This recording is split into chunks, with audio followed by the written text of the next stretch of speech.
Apa kabar? Luar biasa ya harusnya jawabannya. Kurang luar biasa berarti ya.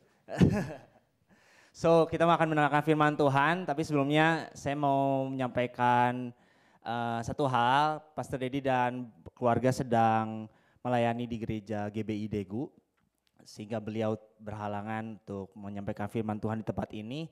Tetapi kita tetap akan mendengarkan firman Tuhan dari teman kita yang luar biasa, seorang co-leader, segala bisa di tempat pelayanan apapun, di departemen apapun, give the best, excellent gitu ya. Mari kita beri apresiasi buat Hana.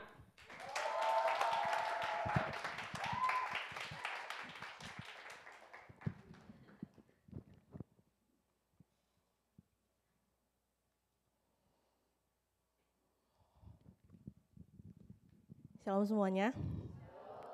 Wah, hari ini ramai banget ya. Sekali lagi shalom. Apa kabar? Semuanya hari ini berbahagia? Akhir-akhir ini ada satu kata yang sering banget saya dengar di Korea. Hembokaseyo. Coba tanya ke sebelah kiri kanannya, hembokaseyo. Dijawab dong, nih, tokpun de hembokkamida. Artinya gara-gara kamu saya bahagia gitu. Oke, nice. Kalau gitu, kalau semuanya berbahagia, mari kita sambut firman Tuhan kita. Dengan hati yang berbahagia, mari kita sama-sama buka Alkitab kita. Kita buka Injil Matius pasal 14 ayat 22 sampai 33. Sekali lagi kita buka Injil Matius pasal 14 ayat 22 sampai 33. Kita akan membaca secara bergantian. Saya akan membacakan ayat yang genap dan saudara-saudara sekalian membacakan ayat yang ganjil dan seterusnya.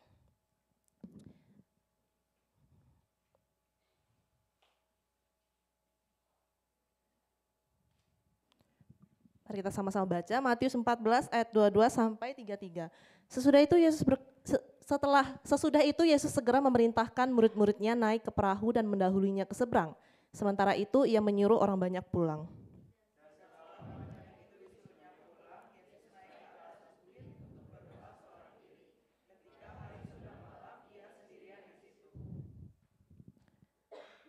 Perahu murid-muridnya sudah beberapa mil jauhnya dari pantai dan diombang-ambingkan gelombang karena angin sakal.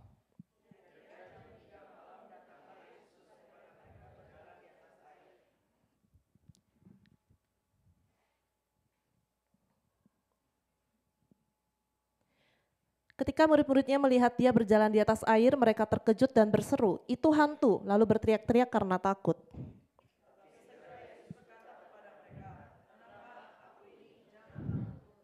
Lalu Petrus berseru dan menjawab dia, "Tuhan, apabila engkau itu, suruhlah aku datang kepadamu berjalan di atas air."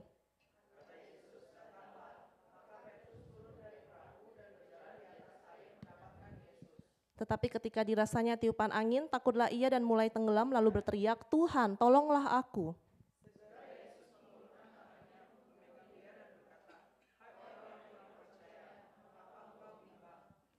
Lalu mereka naik ke perahu dan angin pun redalah.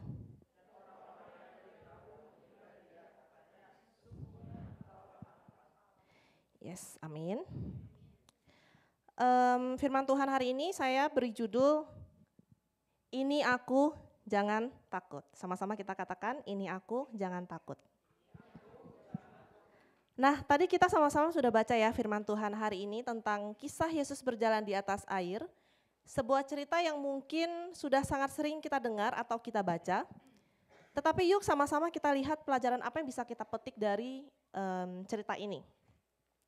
Saudara-saudara, kita tahu ya bahwa murid-murid Tuhan Yesus itu adalah orang-orang yang setiap hari mengikuti Yesus kemanapun dia pergi. Tuhan Yesus mengajar mereka ikut, Tuhan Yesus melakukan mujizat mereka ikut. Pokoknya Yesus pergi ke sana sini mereka ikut. Dan kejadian berjalan di atas air ini terjadi setelah Yesus memberi makan 5.000 orang. Itu artinya kalau kita ikutin urutan kisah ini di Injil Matius di pasal-pasal sebelumnya, itu kalau kita baca di pasal-pasal sebelumnya ada kisah tentang Yesus menyembuhkan orang sakit kusta, Yesus menyembuhkan ibu mertua Petrus, terus ada lagi juga Tuhan menyembuhkan orang lumpuh, angin ribut diredakan, sampai ke kisah Yesus memberi makan 5.000 orang hanya dengan 5 roti dan 2 ikan. Dan berbagai mujizat pun sudah dilihat oleh para murid. Bisa dibilang mereka sudah melihat Yesus melakukan banyak sekali kesembuhan, banyak sekali mujizat. Dan itu adalah bukti kalau orang-orang yang mereka ikuti, pribadi yang mereka ikuti itu benar-benar adalah Yesus dan dia adalah anak-anak Allah, dan dia benar-benar adalah anak Allah. Nah, jadi sebenarnya kalau kita pikirkan baik-baik, melihat Yesus berjalan di atas air itu bukan lagi sesuatu yang meragukan, karena toh Yesus adalah anak Allah yang memiliki kuasa yang besar. Penyakit sembuh, orang mati dibangkitkan, bahkan badai pun reda hanya oleh perkataan Yesus. Tetapi saat kita baca kisah tadi, ada 2 respon yang bisa kita lihat dari para murid saat melihat Yesus datang, menghampiri mereka dengan berjalan di atas air. Dan 2 respon inilah yang ingin saya highlight, yang mungkin bisa menjadi bahan kita untuk sama-sama evaluasi kehidupan perjalanan kita bersama dengan Yesus, apakah kita mirip-mirip enggak dengan murid-murid Tuhan Yesus atau tidak gitu. Dan apa saja responnya? Yang pertama, respon yang pertama adalah mereka tidak mengenali Tuhan dan ketakutan. Kalau misalnya kita ambil di ayat 26, ketika murid-muridnya melihat dia berjalan di atas air, mereka terkejut dan berseru, "Itu hantu!" Lalu berteriak-teriak ketakutan. Ini adalah reaksi murid-murid saat melihat Yesus. Mereka tidak kenal Yesus, bahkan mengira Yesus itu hantu. Padahal murid-murid itu setiap hari loh sama-sama Yesus gitu. Tetapi mereka masih nggak bisa ngebedain mana Yesus dan mana hantu. Mengapa mereka seperti itu kira-kira? Dan kalau kita baca kisah ini di versi Injil Lukas ya, saudara-saudara semuanya, itu ada ayat ini. Lalu ia naik ke perahu mendapatkan mereka dan angin pun redalah. Mereka sangat tercengang dan bingung sebab sesudah peristiwa roti itu mereka juga belum mengerti. Dan hati mereka tetap degil. Degil. Menurut Kamus Besar Bahasa Indonesia, artinya keras kepala, kepala batu, tidak mau dibilang. Konteksnya di sini, sudah kenal Tuhan, sudah tahu Tuhan, sudah sering lihat Tuhan, sudah sering dengar Tuhan, tapi tetap aja kehilangan iman dan tidak menjadi percaya. Ujung-ujungnya sama dengan orang yang gak kenal Tuhan. Sekali lagi ya, padahal mereka sudah sering sekali melihat Yesus tuh melakukan mujizat. Sudah tahu Yesus itu anak Allah, yang bahkan angin dan danau pun taat, tapi tetap keras kepala dan takut. Kedegilan inilah yang menghalangi mereka untuk percaya sama Yesus, dan kadang di dalam perjalanan kekristenan kita pun, kita juga sering seperti ini. Termasuk saya. Ada masa-masa di mana kita tuh selalu keras kepala karena kita tuh tidak bisa mempercayai Yesus 100%, padahal tahu kalau hanya pribadi Yesus lah yang satu-satunya pribadi yang bisa kita percaya. Apalagi kita ya di sini, mungkin sebagian besar di sini adalah mahasiswa yang merantau sendirian di Korea. Saya juga mahasiswa perantau. Dan pasti ada fase di mana kita merasa yang namanya down, yang namanya sendirian. Kita mulai merasa lonely, gak punya kepercayaan diri. Seakan-akan gak ada yang bisa mengerti kita, seakan-akan gak ada yang bisa memahami kita. Atau ada kalanya kita ketemu sama yang namanya masalah hidup, tantangan, ujian, ketemu orang-orang yang nyebelin mungkin, yang akhirnya mengaburkan penglihatan kerohanian kita. Saking fokusnya kita sama mereka, sama masalah, jadi nggak bisa lihat kalau Tuhan Yesus sebenarnya ada di depan kita, lagi standby nungguin kita setiap saat. Nah, saudara-saudara jangan sampai kita itu penglihatan kerohaniannya itu dikaburkan oleh rasa takut. Jangan sampai kita lupa kalau dalam perjalanan hidup kita, mau kita ngelewatin badai kah, angin sepoi-sepoi kah, hujan gerimis, hujan lokal, itu tuh Tuhan itu akan selalu bersama-sama dengan kita, dan Tuhan Yesus itu selalu siap menolong dan siap mengatakan, ini aku, jangan takut.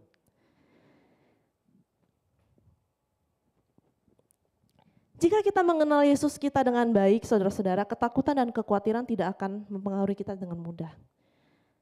Tapi kita kan masih manusia, wajar dong takut, wajar dong khawatir. Benar, benar. Selama kita manusia, selama kita hidup masih dengan daging, rasa takut dan khawatir itu manusiawi. Tetapi yang membedakan adalah, tetapi respon orang yang mengenal Yesus saat mereka menghadapi rasa takut berbeda dengan orang-orang yang tidak benar-benar mengenal Yesus. Sekarang pertanyaannya, apakah sikap kita selama ini menunjukkan kalau kita benar-benar mengenali pribadi Yesus dengan baik atau tidak? Orang yang gak kenal Yesus, mereka kalau lagi ada masalah takut, teriak, aduh gimana ya, aduh kok hidupku gini lagi, lulus gak ya, semester ini dapat beasiswa gak ya, duit habis padahal mama baru kirim kemarin. Ya udah hidupnya kayak seputar aduh doang, aduh gitu. Tetapi dan itu adalah orang-orang yang tidak mengenal Yesus dengan baik. Mereka pasti akan selalu fokus sama masalahnya, padahal yang namanya masalah gak akan pernah habis. Duit dikirim, pakai, habis lagi. Semester ini selesai dapat beasiswa, semester depan masih ada. Gitu ya. Saya baru lulus, sekarang lagi bergumul, kerjaan, dapat apa enggak gitu kan. Jadi masalah itu enggak akan pernah ada habisnya, tetapi orang yang mengenal Yesus, mereka percaya kalau mereka tuh punya backingan terkuat. Mereka mungkin aduh juga, tapi cuman sebentar doang. Karena mereka enggak akan jatuh dalam ketakutan, enggak akan banyak ngeluh, mereka akan berjalan dengan percaya diri. Amin. Jadi mari kita kenali pribadi Tuhan kita dengan baik dan atasi rasa takut kita bersama-sama dengan Tuhan. Ini respon yang pertama. Respon yang kedua, ingin percaya tetapi ragu dan bimbang. Ini adalah sikapnya Petrus. Kalau misalnya kita baca lagi di ayat 28, lalu Petrus berseru dan menjawab dia, Tuhan apabila engkau itu suruhlah aku datang kepadamu berjalan di atas air. Kata Yesus, datanglah. Maka Petrus turun dari perahu dan berjalan di atas air mendapatkan Yesus. Tetapi ketika dirasanya tiupan angin, takutlah ia dan mulai tenggelam lalu berteriak, Tuhan tolonglah aku. Segera Yesus mengulurkan tangannya memegang dia dan berkata, hai orang yang kurang percaya, mengapa engkau bimbang? Nah saudara-saudara kita tahu ya kalau Petrus itu adalah salah satu murid yang cukup dominan, namanya sering disebut. Dan kalau kita lagi menyambut masa Paskah ya, kalau kita ingat cerita Yesus berdoa di Taman Getsemani, 3 orang murid yang dibawa oleh Yesus itu salah satunya adalah Petrus. Petrus ini pokoknya dominan, MBTI-nya tuh kayaknya INFP deh. Jadi dia berjiwa spontan gitu ya. Dan di kisah ini sebenarnya Petrus itu menunjukkan sikap beriman. Karena apa? Karena saat Tuhan Yesus suruh dia datang, dia menginjakkan kaki kan. Dia berjalan kan di atas air dan dia berani melangkah gitu. Tapi saat dia berhasil memulai dengan iman, dia nggak mengakhirinya dengan iman juga. Kenapa? Karena dia ngelihat, aduh angin. Atau enggak, dia kan lagi di atas air ya, siapa tahu air itu mungkin gelombangnya kelihatan oleh dia, akhirnya membuat itu dia takut, dia enggak fokus lagi sama Tuhan, dia fokus sama ketakutannya dan akhirnya dia jatuh, kehilangan iman. Petrus menunjukkan sikap kebimbangan yang akhirnya membuat dia jatuh tenggelam. Nah, saudara-saudara saya ingin bertanya, pernahkah kita meragukan kuasa Tuhan karena kita belum melihat sesuatu terjadi sesuai dengan keinginan kita? Saya pernah, sering. Pernahkah kita jadi bimbang karena doa-doa kita yang belum dijawab-jawab sama Tuhan? Pernahkah kita capek berdoa? Sering. Mungkin ada sesuatu yang hampir tiap malam kita doakan tapi Tuhan belum juga respon, Tuhan belum kasih tanda-tanda, lalu mulailah kita putus asa. Kita bilang, udahlah capek saya doa toh nggak jadi apa-apa. Dan mulailah kita berpikir mungkin, kayaknya Tuhan nggak sayang deh sama aku. Buktinya aku belum sukses-sukses. Bisnis nggak lancar, pemasukan kurang, nilaiku jelek padahal aku udah belajar mati-matian. Teman-temanku udah kerja, aku belum. Atau ini yang buat yang muda-muda ya, saya masih muda kok. Mungkin kita doa, aduh Tuhan, nggak dijawab-jawab nih doa saya. Kayaknya aku emang ditakdirkan untuk sendirian deh. Buktinya belum ada tanda-tanda kemunculan tulang rusuk yang hilang. Kalau kata Jovin. Kalau kata Jovin gitu kan. Nah manusia itu kadang suka lihat dulu baru percaya, setuju nggak? Sama kayak kalau misalnya nih saya kasih sebuah ilustrasi. Misalnya saya lihat, Griselda muka kamu kok bagus banget ya kulitnya putih cerah merona gitu kan. Lalu Griselda bilang, iya Ci saya pakai skincare ini bagus banget. Bukan saya doang yang pakai, Grace juga pakai, Natalie juga pakai, Aurel juga pakai, semuanya pakai dan bagus gitu. Kalau jadi saya percaya enggak? Percaya dong karena banyak yang pakai, karena ada buktinya Griselda mukanya jadi putih bersih gitu kan. Dan saya enggak akan ragu untuk beli skincare itu gitu. Tapi kalau beda ceritanya kalau misalnya, ini maaf ya yang namanya saya sebut ya. Siap-siap ya namanya saya sebut. Beda ceritanya kalau misalnya suatu hari Alex datang ke Reno misalnya kan. Kok sih? Sorry, Alex datangin Reno kan. Bagi tips main badminton yang baik dan benar dong gitu. Aku juga pengen jago nih gitu kan. Lalu Reno bilang, Kok minum produk ini aja kok bisa langsung jago gitu kan. Lalu Alex bilang, memang kamu udah coba? Enggak, aku gak pernah coba sih.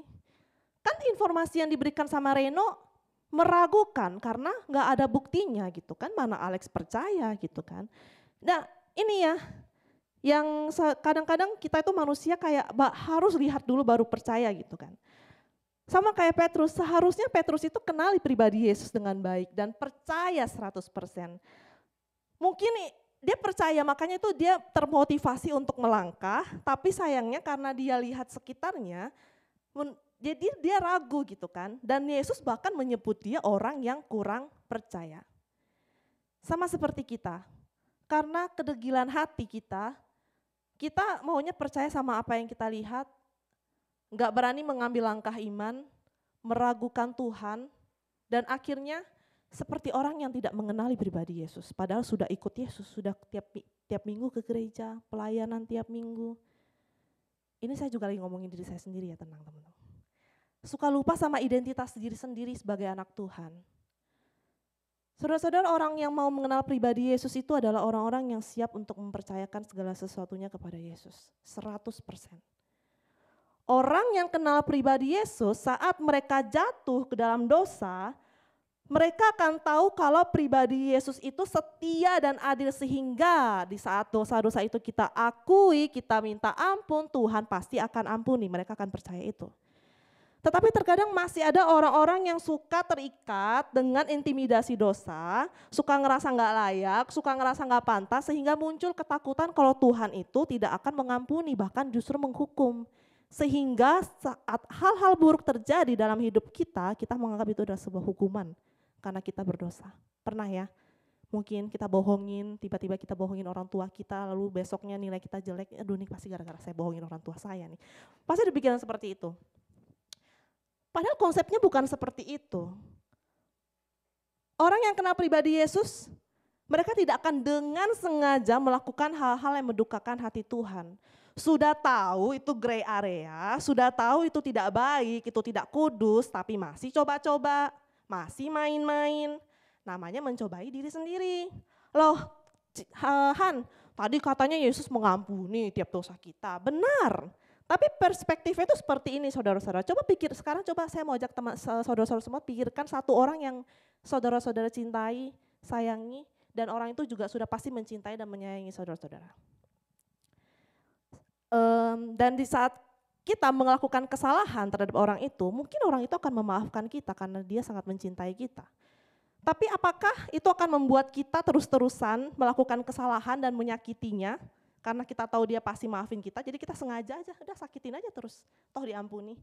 Konsepnya nggak gitu kan, kalau sudah cinta pasti akan menghindari namanya melukai, mengecewakan. Dan begitu juga dengan kita, kalau kita kenal pribadi Tuhan kita mengaku kalau kita kasihi Tuhan, meskipun tahu Tuhan akan selalu mengampuni kita karena dia sayang sama kita, tapi kita akan selalu berusaha untuk tidak melakukan hal-hal yang mengecewakan Tuhan kita.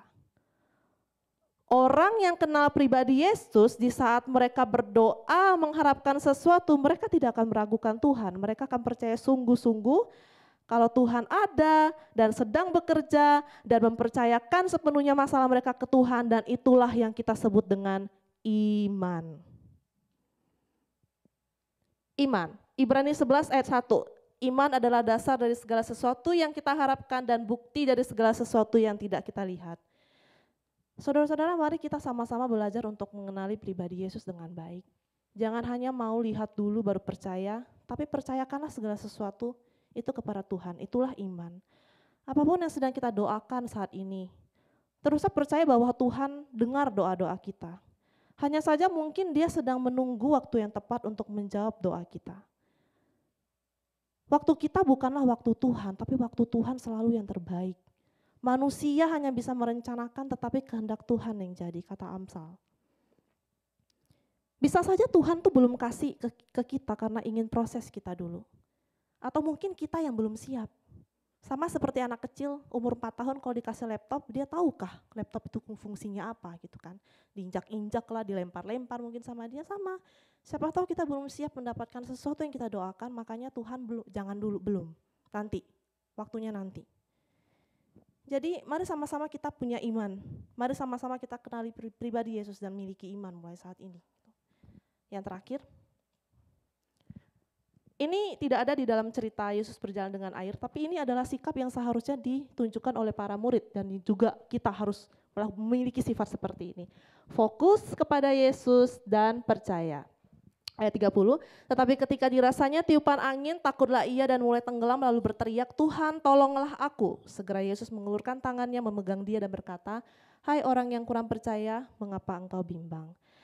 Tadi saya sudah bilang ya, Petrus itu sebenarnya bagus, dia mengambil langkah iman dengan menginjakkan kakinya ke air dan dia bisa berjalan akhirnya. Dan Yesus membuktikan kepada Petrus bahwa dia adalah Yesus. Yesus membuktikan dirinya juga di sini karena dia yang bikin Petrus bisa berjalan di atas air. Which is itu kan mustahil bagi manusia, ya kan? Tapi sayangnya Petrus tidak mempertahankan imannya dan akhirnya jatuh. Dan kalau dipikir-pikir seandainya Petrus tuh nggak fokus sama tiupan angin atau mungkin dia nggak lihat sekitarnya dan fokus saja sama Tuhan yang mungkin lagi sedang menyambut dia gitu, pasti dia akan mengakhiri langkahnya dengan iman. Gitu. Kadang kita itu terlalu fokus ya sama pikiran kita. Kalau anak zaman sekarang itu ngetrennya overthinking. Terlalu berpikir hal yang sebenarnya itu nggak perlu dipikirin gitu. Terlalu khawatir akan sesuatu yang sebenarnya belum tentu terjadi. Ujung-ujungnya jadi ragu, ujung-ujungnya jadi kehilangan iman. Padahal yang seharusnya kita lakukan itu hanya ya fokus sama Tuhannya saja gitu. Pandang saja Yesus, gak usah lihat ke kiri dan ke kanan. Gak usah takut ada batu kah, ada kerikil kah, ada ular kah. Karena Tuhan yang kita pandang, Tuhan yang telah memberikan kuasa kepada Petrus untuk berjalan di atas air, adalah Tuhan yang sama yang juga akan memberikan kita kuasa untuk berjalan di atas air juga. Karena firman-Nya sendiri bilang, saudara-saudara ini bukan perkataan saya, tapi ini perkataan Alkitab. Sebab malaikat-malaikatnya akan diberitakannya kepadamu untuk menjaga engkau di atas tangannya. Mereka akan menatang engkau di atas tangannya supaya kakimu jangan terantuk kepada batu, singa dan ular tedung akan kau langkahi, engkau akan menginjak anak singa dan ular naga. Ada yang tahu ini firman di mana? Yes, Mazmur 91. Videonya sering kita putar ya tiap ibadah ya. Kalau masih ada yang tidak tahu, silakan disimpulkan sendiri-sendiri, kenapa tidak tahu. Dan ada juga ayat 1 Yohanes 4 ayat 4, sebab roh yang ada pada kita lebih besar daripada roh yang ada di dunia ini. Lalu Efesus 3 ayat 20, bagi dialah yang dapat melakukan jauh lebih banyak daripada yang kita doakan atau pikirkan seperti yang ternyata dari kuasa yang bekerja di dalam kita. Ini ayat favorit saya. Tuhan itu adalah partner hidup yang paling bisa diandalkan saudara-saudara. Tangan Tuhan tidak pernah terlambat untuk bekerja dan tidak pernah tidak bekerja. Sama kayak Petrus, yang perlu kita lakukan hanyalah percaya dan berjalan dengan percaya diri. Ingat tadi saya ulangi lagi ya. Kalau kita tuh punya backingan terkuat, koneksi ke Tuhan itu tidak pernah berakhir dengan kegagalan. Jadi tidak ada alasan bagi kita untuk terpuruk dalam kekhawatiran dan ketakutan karena kita punya backingan paling kuat. Saya pernah share ini ya di Kulsincon dulu. Kulsincon itu sekarang Salty and Lead. Chasingam. Artinya apa? Kepercayaan diri, self confidence. Tapi saya terpikirkan bahwa Casinggam ini bisa kita lihat dengan jangan singkirkan gambar dirimu yang dari Tuhan. Godfidence. Casinggam, jangan pernah singkirkan gambar diri kita yang dari Tuhan. Ingat siapa yang ciptain kita. Kita tuh diciptakan seturut gambar dan rupa Allah. Kita tuh adalah masterpiece-nya Tuhan. Kita adalah manusia yang semuanya dikasih talenta, skill, kemampuan. Yang perlu kita lakukan adalah bawa skill itu, bawa kemampuan itu, pandang Yesus, jalan dengan percaya diri. Jalan dengan Casinggam. Jadi apa yang menjadi ketakutan kita saat ini saudara-saudara? Apa yang menurut kita mungkin kita lemah di sini? Tuhan, aku tuh gak bisa loh ngomong di depan umum. Tuhan, aku tuh gak bisa loh mudah memaafkan. Tuhan, susah banget kalau nggak melupakan kesalahan orang. Ya doakan itu, minta kemampuan dari Tuhan, Tuhan pasti kasih. Dan mari kita sama-sama belajar untuk berjalan fokus sambil memandang Yesus agar kita bisa melangkah dengan percaya diri.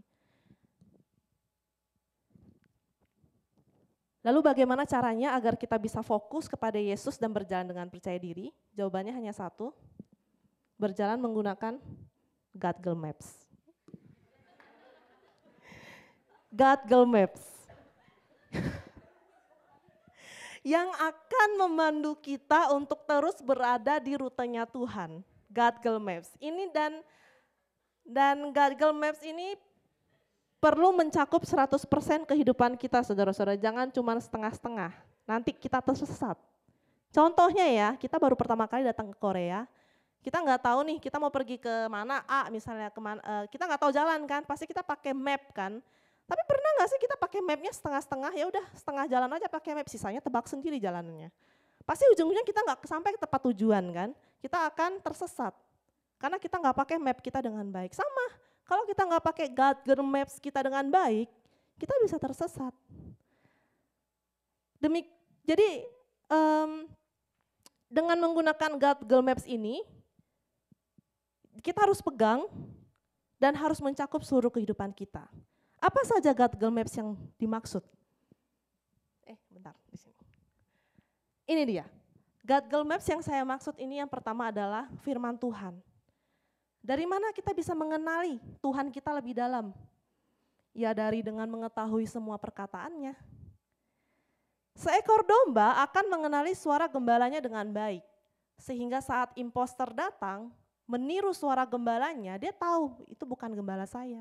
Saya kenal suara gembala saya dan saya tidak akan ikut. Tuhan adalah gembala kita. Mari kita kenali suara gembala kita dengan baik sehingga kita tidak jadi domba yang tersesat. Lalu yang selanjutnya, komunitas. Komunitas itu juga bisa mempengaruhi pengenalan kita akan Tuhan dan membantu kita untuk bisa pegang Google Maps dengan baik. Dengan siapa kita berkumpul, dengan siapa kita menghabiskan masa muda kita akan sangat mempengaruhi pertumbuhan iman kita. Kalau kita ikut orang-orang tersesat, ya tersesatlah kita. Itulah mengapa penting bergabung di sebuah komunitas Kristen. Kalau di gereja kita namanya Community of Love. Iya tahu sudah bosan dengernya.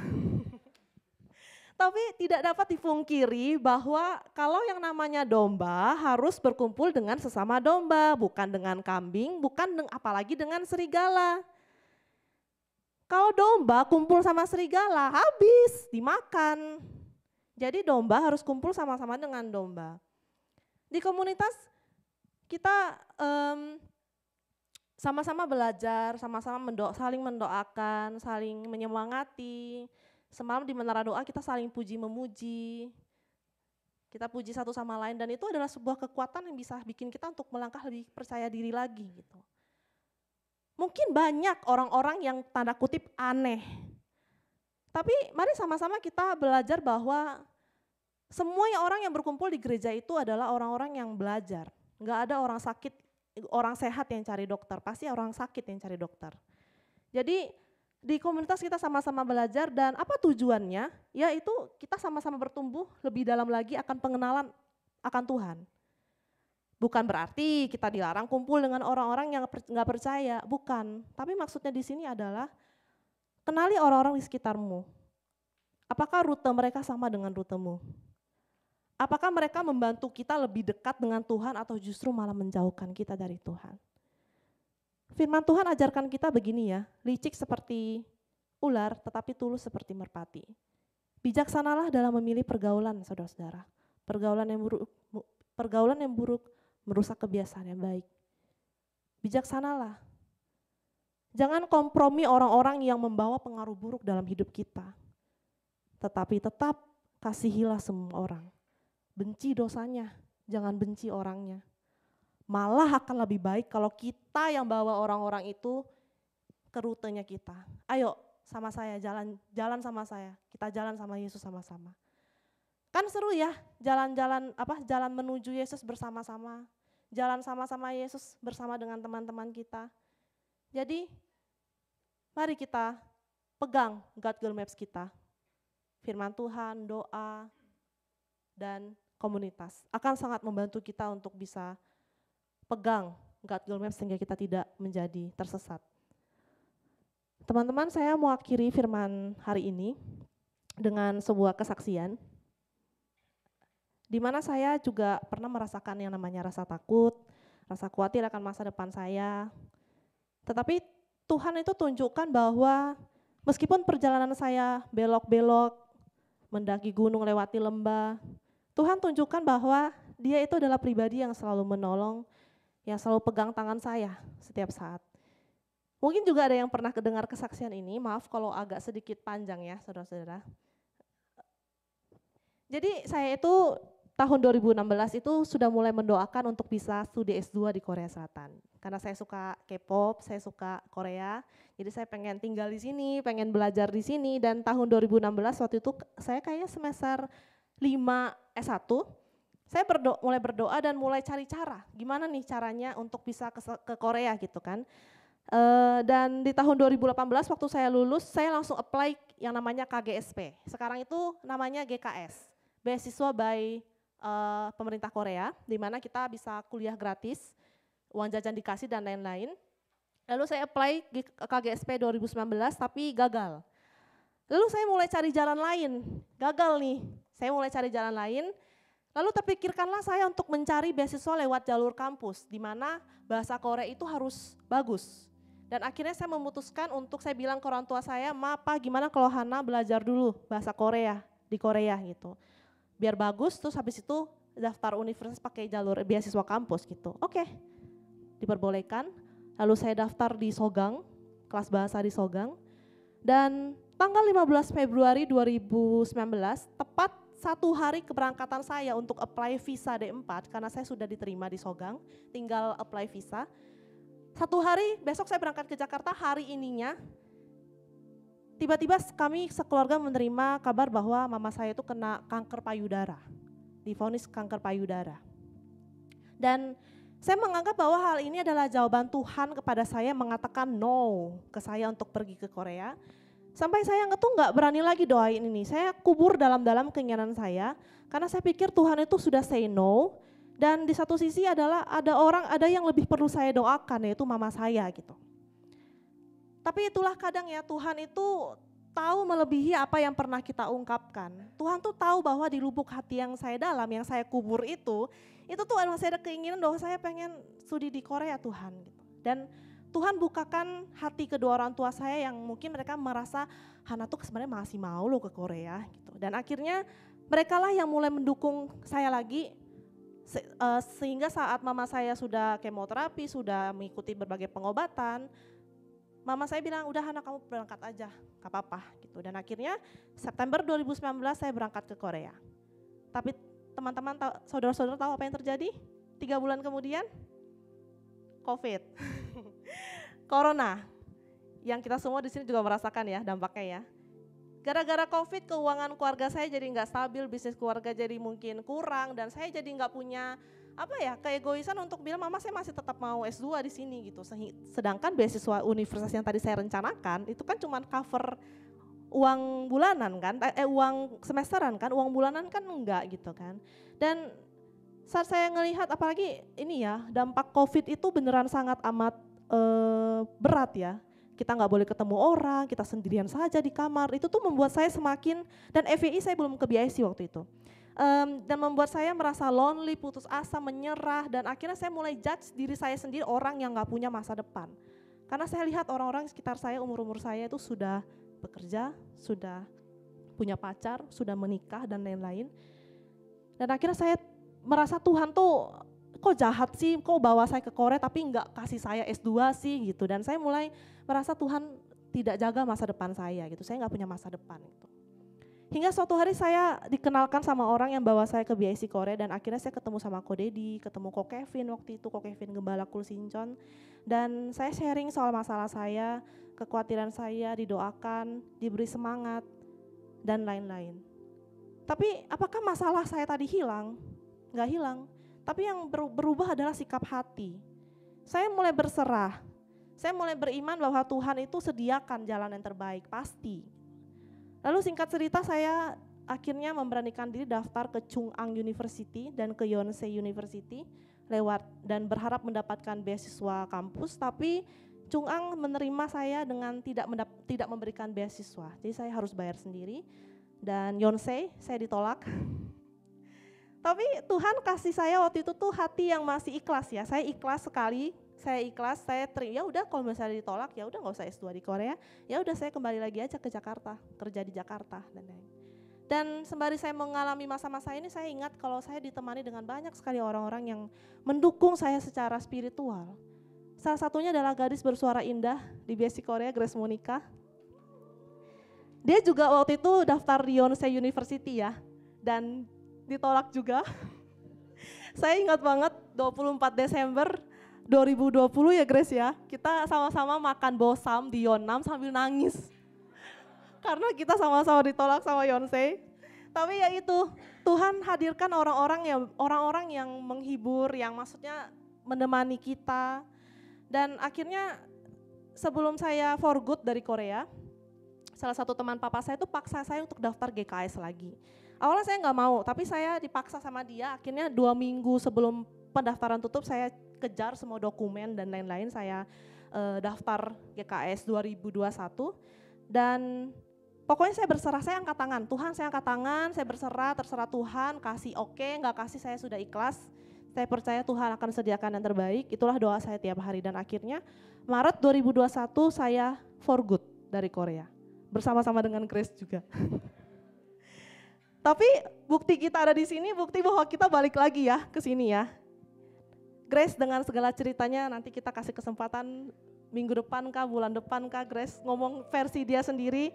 Tapi kalau versi saya, ternyata saya lolos GKS yang 2021 yang saya daftar tadi. Dan bisa kuliah S2 gratis di Korea sesuai dengan impian saya. Lalu apakah saya perjalanannya selesai? Enggak, pasti ada kesulitan lain. Kesulitan-kesulitan yang ada. Saya harus kuliah, baca novel yang tulisannya enggak ke sini ya saudara-saudara, tulisannya ke bawah saudara-saudara. Novel 40-an Korea, saya harus tulis tesis dalam bahasa Korea. Enggak selesai-selesai. Ada kalanya saya bosan doa, aduh mumet banget nih hidup biasanya kalau saya suka ngeluh ya. Ada kalanya juga saya lari dari Tuhan, ada kalanya saya bosan doa. Saya akhirnya pergi ke jalan lain maksudnya. Tapi itulah baiknya Tuhan kita. Waktu kita tersesat Tuhan tarik lagi, Hana kamu jangan pergi jauh-jauh, sini saya tarik, dibalikin lagi ke rute yang benar. Dan Tuhan panggil, Tuhan pegang, Tuhan bawa kita lagi ke jalannya. Dan selama ini saya juga merasakan betapa pentingnya dukungan doa dari orang-orang di sekitar kita. Saya percaya segala sesuatu di dalam kehidupan saya terjadi itu karena ada kontribusi doa dari orang tua, dari adik, dari Kode di Cisusan, dari komunitas di sini. Sehingga di saat pertahanan saya bolong, lubang-lubang itu diisi oleh doa-doanya mereka. Inilah alasan mengapa kita sangat penting untuk mendoakan orang lain saudara-saudara. Karena kita tidak pernah tahu battle apa yang sedang dihadapi oleh teman-teman di samping kita saat ini. Mungkin mereka sedang membutuhkan doa kita. Dan itulah yang harus kita lakukan, doakan orang-orang di sekitar kita. Dan akhirnya singkat cerita, maaf kepanjangan ya. Tanggal 15 Februari kemarin, saya lulus S2. Dan satu hal yang membuat saya dan keluarga saya takjub adalah 5 tahun yang lalu di tanggal 15 Februari adalah hari di mana keluarga kami menerima kabar bahwa mama saya kena kanker payudara. Tapi 5 tahun kemudian di tanggal yang sama saya lulus dari S2. Saya percaya bahwa ini bukan sebuah kebetulan. Saya dan keluarga saya percaya bahwa terkadang Tuhan izinkan sesuatu yang buruk terjadi, tapi kita tidak pernah tahu hari di mana kita jatuh, hari di mana titik terberat kita. Suatu hari nanti Tuhan akan jadikan sebagai hari yang paling indah, hari yang penuh sukacita. Ratapan ganti tarian, duka cita ganti sukacita, itulah janji Tuhan kita. Dan Tuhan yang sama yang sudah memberkati hidup saya juga akan memberkati hidup saudara-saudara semua, saya sangat percaya itu. Sekali lagi ya, kehidupan kita itu gak pernah habis dengan yang namanya kekhawatiran, ketakutan, terutama akan masa depan yang sama sekali gak pernah bisa kita intip sedikit pun. Bayangkan jika masa depan itu sesuatu yang sudah kita tahu. Hana, kamu 2 tahun lagi akan jadi orang terkaya di Pontianak, misalnya gitu kan. Ya ngapain saya datang ke Korea, capek-capek kuliah S2, saya tunggu aja di Pontianak, toh saya akan jadi orang terkaya di sana. Amin. Tapi Tuhan itu mengajari kita untuk menikmati segala proses yang akhirnya membuat kita itu sadar bahwa perjalanan bersama dengan Yesus itu adalah sangat-sangat amat indah. Dan kita juga perlu ingat di titik di mana Tuhan itu angkat kita. Itu akan jadi meeting point kita dengan Tuhan. Suatu hari nanti itu akan mengingatkan kita, waktu itu Tuhan tolong saya, masa Tuhan sekali ini gak tolong saya? Saya percaya Tuhan akan tolong saya sama seperti Tuhan tolong saya waktu itu. Maka kita perlu mengingat setiap detik hidup kita, Tuhan tidak pernah tinggalkan kita. Mari kita kenali pribadi Tuhan dengan baik. Nikmati proses perjalanan bersama dengan Tuhan. Memang kita masih muda, memang kita suka lari sana sini, kita masih pengen bebas. Saya akui jalan Tuhan itu kadang bosan ya. Saya akui, kadang bosan banget pelayanan, kadang bosan banget doa terus. Tapi mari kita sama-sama memiliki kerinduan untuk mengenali pribadi Yesus yang lebih dalam. Dan ingatlah selalu bahwa di saat kita tidak berjalan di jalannya Tuhan, itu artinya kita sedang tersesat. Tapi di saat kita tersesat, itu bukanlah akhir dari segalanya. Sebab di saat kita jatuh, kita tersesat, ada Yesus yang ngulurin tangan buat kita. Dia pegang kita dan berkata, jangan takut, ini aku.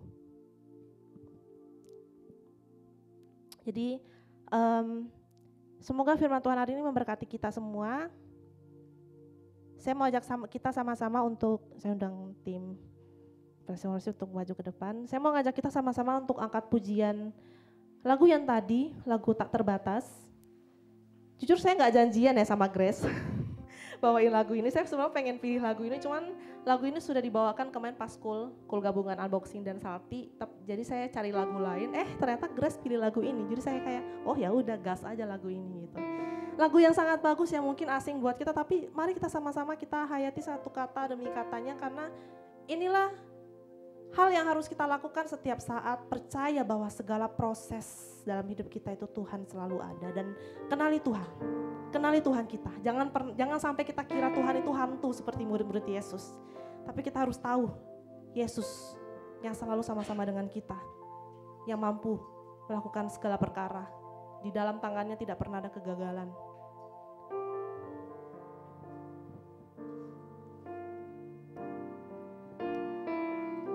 Ku kagumi caramu mencintaiku, kau ada di cerita proses hidupku. Di titik terendahku kau hadir untuk mengangkatku. Ku tahu kau tak menyerah akan hidupku. Ku kagumi caramu mencintaiku, kau ada di cerita proses hidupku. Di titik terendahku kau hadir untuk mengangkatku. Ku tahu kau tak menyerah akan hidupku. Tak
Kami percaya Tuhan bahwa di saat Tuhan menyuruh kami datanglah, maka di saat itu juga Tuhan sudah memberikan kami kemampuan yang sama seperti Tuhan berikan kepada Petrus, bahwa kami mampu berjalan di atas air.